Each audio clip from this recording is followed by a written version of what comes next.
One of the more powerful of the ethnic armed organisations, the Kachin Independence Army, the KIA, has been greatly reduced by concerted military attacks on its territory by the Burma military since 2011. Despite this, the KIA remains a formidable force, and the area under its control, a long strip along the Burma-China border, operates as a de facto independent state and is protected by strong defences. The Kachin people are a confederation of tribes that populate the Himalayan foothills that stretch from northeastern India, across northern Burma, and into southwestern China. Currently it is believed that about 1 million Kachin live in Burma, with perhaps another 150,000 living in China. The remote nature of their rugged homeland and their warlike nature meant that the Kachin people were largely ignored by the British, who notionally took over the area when they conquered Burma. The outside world didn't really pay much attention to the Kachin until American missionaries travelled into their lands at the end of the 19th century. These brought with them Christianity, which the Kachin adopted wholesale. Now the vast majority of Kachin in Burma are Christian. The missionaries also created a written language, which is why Kachin is somewhat unique amongst Asian written languages for using the Latin alphabet without accents. They may also have created the term Kachin, a name that is certainly not indigenous, and the origins of which are uncertain. Apart from the missionaries, the outside world largely continued to ignore the people of the remote northern hills until World War II. Then, with the Japanese invasion of British Burma in 1942, outsiders had a need for the Kachin, and especially their prowess as fierce mountain warriors. William Donovan, founder of the Office of Strategic Services, the forerunner of the CIA, founded Detachment 101. This unit was set up to create guerrilla units to fight the Japanese behind the lines, and with the Kachin there was a natural fit. The Kachin already had a deep affinity with the USA because of the huge impact American missionaries had had on their culture and society. Indeed, many of them still view America as a big brother. As a result, large numbers of Kachin volunteered to fight with the American Special Forces. And as tough jungle fighters, they excelled. The Kachin Rangers, as they were named, proved an extremely effective force. So great was the esteem that they were held by their American colleagues that now a pair of statues stand in the grounds of the US Embassy to commemorate the relationship. One a tall American, cradling his Tommy gun, the other a Kachin Ranger, guiding the way. With the end of the war and the independence of Burma in 1947, the Kachin signed the Panglong Agreement with the leader of the new government, Aung San. This granted full autonomy internal administration for the frontier areas. However, the murder of Aung San a few months after the agreement was made meant it was reneged on. The 1950s were chaotic. Much of the country was racked by civil conflict between the central government and other ethnic groups. There was also disruption created by nationalist Chinese armies fleeing into the eastern parts of Burma after their defeat by the communists and establishing their own zones of control there. This in turn brought the attention of communist China, keen to protect their borders and spread their ideology. In 1960, some renegade Kachin soldiers of the Burma Army, the Tatmadaw, formed the Kachin Independence Organisation. A year later, an armed wing was formalised, the Kachin Independence Army. It contained 100 men. Fighting really ramped up when the coup of 1962 saw a military dictatorship established in Burma. The KIA suffered a number of defeats during this period, but the brutal nature of the regime meant that the Kachin always had recruits to replace losses. Added to this was the rugged nature of their homeland in Kachin state, which meant that the Tatmadaw could essentially control the cities and larger towns, but not the remote and difficult to negotiate countryside.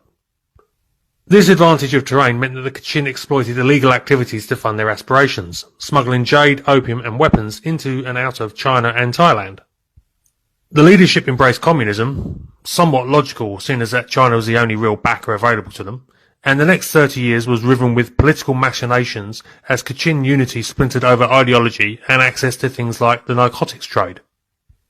The result was over 3 decades of shifting warfare and alliances as the KIA not only fought the Tatmadaw, but occasionally clashed with communists outside and inside their own ranks. The Communist Party of Burma was periodically the KIA's ally and enemy during different years, and many of the old guard communist leaders were purged or killed in the 1970s. Followed by the communist-backed faction splitting from the KIA in 1989 to form the new Democratic Army Kachin. Then in 1994, a peace deal was signed between the KIA and the military government, and the Kachin began to flourish. The KIO established a de facto independent state that controlled a substantial section of Kachin state. Infrastructure such as roads, power stations, hospitals and schools were built. An entire government was created, funded by trade with the rest of Burma and China. The KIA also formalised, with officer and training academies being established, and a weapons production and development industry being established. The Kachin began to make various light weapons for their forces. These included copies of the Chinese Type 81 rifle, designated by the Kachin as the M23, and the Type 56, which they made as the KA-2/5. The KIA transformed from a guerrilla force to a much more conventional military, well equipped and supplied. Ironically, this development was to prove the military Achilles heel for the Kachin. Though the KIA became a much more formidable military force in the years of peace, it also became more conventional. The storm broke in June 2011. The Tatmadaw attacked the KIA in a widespread offensive. The reason is thought to be that the Chinese government had constructed hydroelectric dams in KIA-controlled areas that were supplying electricity to China and paying lucrative sums to the Kachin as a result. The nature of the Burmese army means that the officers act in many ways as feudal warlords, drawing revenue from their areas of control and passing a proportion up the chain. So the chances to grab control of interests that the Chinese were willing to pay good money to the owners for was irresistible. Heavy fighting went on for 6 months, with the Kachin inflicting heavy casualties on the Tatmadaw. However, the KIA was not just facing the brutal light infantry battalions that have been the mainstay of the Tatmadaw's anti-guerrilla forces throughout the Burmese Civil War, but conventional forces equipped with artillery, armour and Mi-35 helicopter gunships. The Tatmadaw also made heavy use of airstrikes against Kachin positions. Now bound to defend the areas they had developed, the KIA was ground down and unable to hold. They fell back into the mountains, creating formidable defensive positions to try and protect the towns they controlled on the border. While in the lost territories, their field forces reverted to guerrilla warfare to continue contesting control. Fighting has ebbed and flowed since then, with offensives and counter-offensives and periodic ceasefires that the Tatmadaw is generally accused of being the party to break.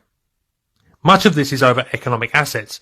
The Tatmadaw officer corps, keen to grab more of the wealth possibilities, often targets areas that offer financial incentives, and Kachin State offers many of those. Jade, gold, and, perhaps most valuable of all, rare earth minerals abound, as well as huge teak forests. All of these neighbouring China has an insatiable appetite for. The Tatmadaw also seized an opportunity to move more deeply into the drugs trade when the KIA decided they wanted no further part in it. As a result, the Burma Army has seized much of the northern poppy areas and now controls much of this trade. So the war is now a slow pattern of periodic offensives by the Tatmadaw to grab ground either economically or tactically significant, slowly whittling away at the Kachin defences.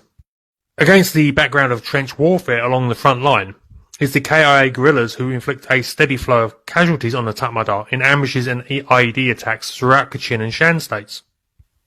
The human cost of this continuing war will likely never be known, but in January 2020 the UN reported over 107,000 internally displaced people, IDPs, in camps in both government and KIO areas. And, like much of the other conflict zones in Burma, the murder of civilians and human rights abuses are more of a standard occurrence than the exception. Unfortunately, this state of affairs, like the Burmese Civil War itself, is liable to continue into the foreseeable future.